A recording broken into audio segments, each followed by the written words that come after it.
So we're looking at the P5 webcam, and with this webcam, what we're trying to look for are how it performs under several different light conditions. Now, the low light condition seems to be one of the most interesting ones that I've found so far, where it actually picks up that light and is showing very true colors. And what we're looking at here on the left is the video of the P5, and on the right, we're using the MacBook. The color on this cap is truer on the image on the left. The image on the right is blue. But if you're also looking what's around me, the actual resolution and what this picture looks like, it looks much clearer on one of these two screens. And that would be on the left is the P5, on the right is the MacBook. Colors behind me, as I look at this backdrop, P5, it is showing up on my monitor as the right and accurate color. On the Apple side, this backdrop behind me, this gray, does not seem to represent the right color of gray. The other thing that I want to take a look at is how does the background around me look? And when I look at my plants, this plant behind me, it's a lot more visible. The leaves themselves stand out more. The colors on those leaves pop out. It's not as faded on the MacBook Pro. It's much a darker presentation of this background with my plants in it. Let's look at some other objects behind me. So the P5 shows this and demonstrates this product in a much better way, so it stands out.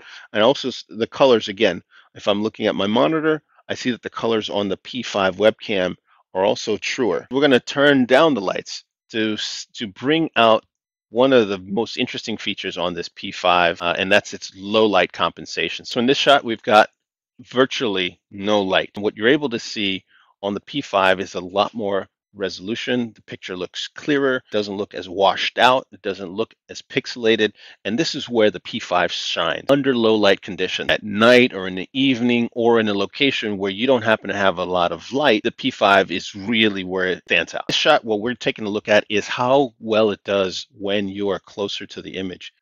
And I'm going to go forward, and both seem to do a decent job of keeping me in focus, but clearly the resolution, my face, the features, my nose, my eyes, the headset that I'm wearing, the baseball cap that I'm wearing, all of those objects seem to be a lot clearer on one of these two.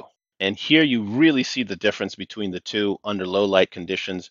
One, you're going to have that on the MacBook, you're going to get a lot more yellow, you're going to get a lot more noise around you. The image isn't as sharp, it's more grainy. And I'm looking at my monitor, the P5 keeps me in focus and lit up pretty well. I'm really surprised how well it is, this kind of a low light condition, even at night. And that's where you're going to get some very, very big differences between what you're going to get on the P5 versus other webcams. So this is the close-up and full view screen on the P5. And now this is a close-up and full view on the Apple MacBook native webcam. This is a close-up and full screen view using the Poly P5 webcam. And this is the full screen close-up view using the MacBook native webcam. Wow, I'm like only a few inches away. And this is something where if you're maybe in a medical field or medical applications or medical devices, demonstrations of product, maybe you're working with overseas suppliers and you need to show off a particular widget, or you're doing some lecture and you've got to show particular human anatomy, the words on this scalpel, the word stainless on this scalpel. You can even see the logo that's stamped on this scalpel. So from a resolution standpoint, it demonstrates very well the capability of showing very small, fine details, and the details matter. And being able to convey a picture with 1,000 words, in this case probably 10,000 words, will save you a lot of time, a lot of effort, and a lot of back and forth that maybe your standard videos cannot accomplish. And that's the dismounted pictures off of the P5 Poly webcam.